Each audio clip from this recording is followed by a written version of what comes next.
Meanwhile, Governor Ron DeSantis, campaigning for president, though, still recognizing the fact there are a lot of Floridians who want out of Israel. Easier said than done. He's trying to make that happen. He joins us right now from Creston, Iowa. Governor, very good to have you. Thanks for having me, Neil. Tell us what this is about, what you hope to do. Well, there was not a lot of uncertainty about what the U.S. government was doing to get people out. More recently, the administration said, well, maybe we'll move people to Europe and just kind of let them fend for themselves. But we have a very strong relationship between Florida and Israel. We have many hundreds of people that are over there and looking to come home. So I wanted to fill the void to be able to offer flights from Israel back to the state of Florida. And so we had to work with the Israeli government to be able to get clearance to have the planes. But we're going to have the first planes are going to take off today in Israel, arrive in Florida on Sunday. And we anticipate there may even be an additional plane. But as you know, they're in Sabbath right now, so they're not going to be doing communications electronically. So once sundown happens, we think that there's going to be a couple hundred more people who are going to do. So we're looking to service all of that. But we definitely anticipate bringing it in the next few days, being able to repatriate hundreds of Floridians back to the state.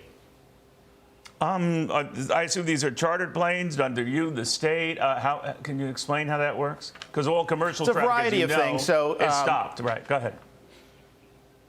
Yeah, so we're an emergency response state. We have a lot of tools at our disposal. We have a lot of relationships. And so this is our Department of Emergency Management, leveraging those relationships in a variety of ways. We have contractors. We have relationships with airlines. So all of that is in play.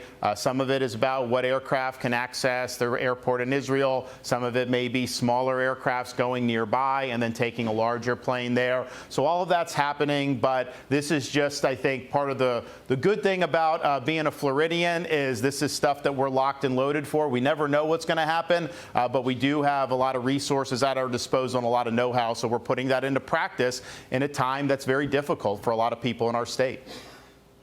I'm just wondering, this whole Israel war, Governor, has changed a lot of people's views, not only of the presidential race, but maybe Washington and its response, and more so with this speaker battle still unresolved. And I'm just wondering, since the House can't do much until that is resolved, what do you think they should do?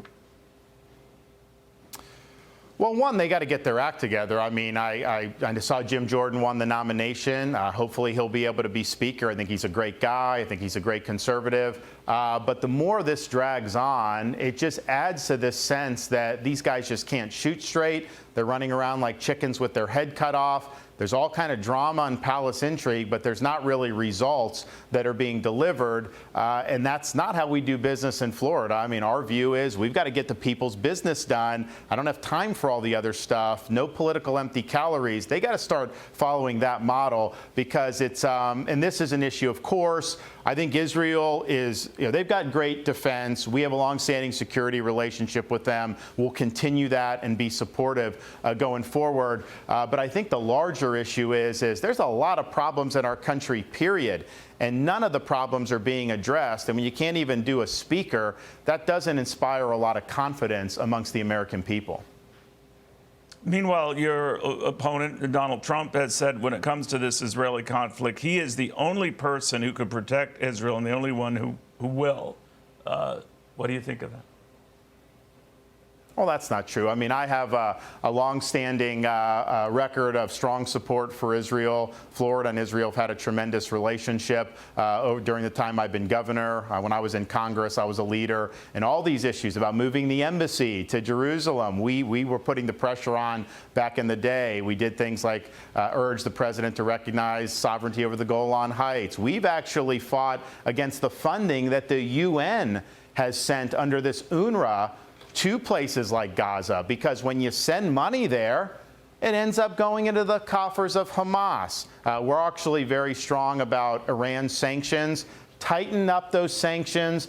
Don't let them get oil revenue, because all they're going to do is turn that around and put it back into terrorism. Iran ultimately is the mother's milk of terrorism throughout the Middle East. So we understand all that. But I think what this moment shows is this is a time for strong and steady leadership.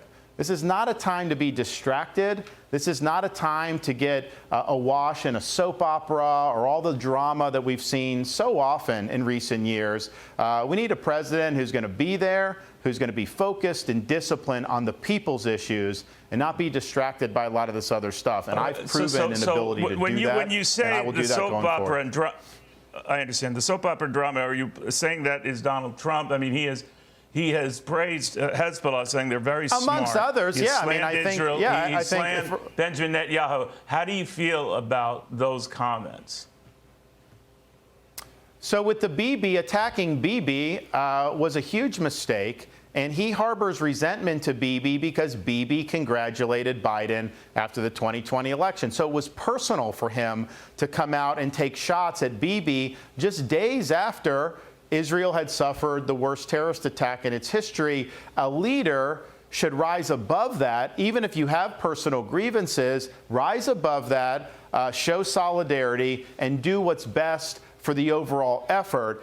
So you aren't going to see me taking pot shots at these leaders, especially leaders that have been strong allies of the United States of America. But I think that was an example of Donald Trump taking his issues and projecting that on to this current situation in a way that was a distraction and was not helpful at all.